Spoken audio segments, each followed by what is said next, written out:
Okay, time now for Jeff's Car Culture, the most overlooked Mopar muscle car of the 1970s. Yes, and since we're here at Hemi Hideout, why not? Absolutely. Let's just check it out. So here we go, Michael. Let me pick the button for you. You're on.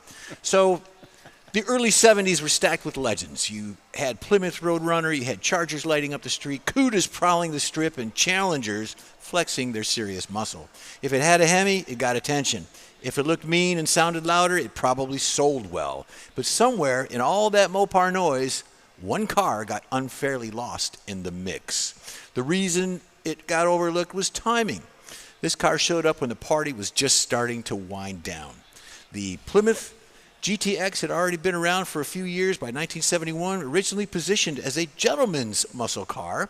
By the time 71 model hit showrooms, the GTX had evolved into its final standalone year. For this last hurrah of the Plymouth dropped the GTX name onto the redesigned B-body platform. The result was a slick fastback Coke bottle curves, sculptured lines, arguably one of the best-looking Mopars of that era. Yeah. The front end looked aggressive. The grille had attitude. The body had bulges, like Don. Gave it some serious street presence, but buyers just weren't biting. Part of the problem was that insurance premiums had started to creep up. Emissions were tightening. Gas prices were staying not too friendly for the people that were using it. I don't believe I've ever seen that car. That's why it's it's 1 year. People were starting to cool off on the big block performance, but unfortunately that meant the 71 GTX flew under the radar, despite being an absolute beast. Now, this Plymouth specs on this, the engine was a 7.2-liter V8, powered 385 horsepower. The torque was 490 foot-pounds of torque. 0 to 60 is 5.7 seconds. I thought it would be a little better than that, but that's what they say.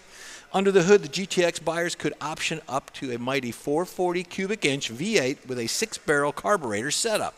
Known to most of us, David. That'd be 3 2s, right? It would be the 440 plus 6.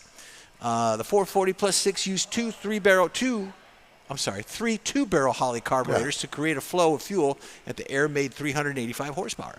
The 71 Plymouth sold just over 2,900 of the GTXs, and of those, only 326 were equipped with the 440 plus 6 and a 4-speed manual, Mike, making it the rarest configuration from the majority of muscle cars with the nameplate of that era.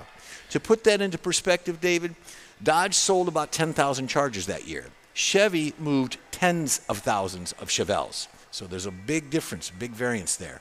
Auction prices have been climbing. 71 GTX might go for about 50 to 80 grand.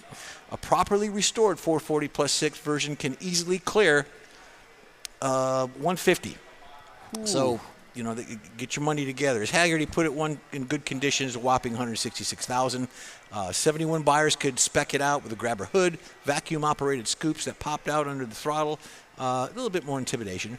Graphic options and color options. So if you've got a rare one, check the color options on it. It's going to be a good value car for you. Where is Hovis? How come he doesn't have one? I'm gonna rib him about that because he usually has all of the pristine, one of a kinds, all of that sort of thing. Well, he's going to have to go shopping. On that particular car there, if I'm not mistaken, that car would be even more rare because I believe that car is called Sassafras Green. Something like that, yeah. They had it in 70. I did a GTX in a 70 model that I shot for a magazine, and it was that car, and his was one of 90 painted that color. So a 71 might be even more rare. I'm thinking it should have been weed back in the day. Well, yeah. All right, time now for this.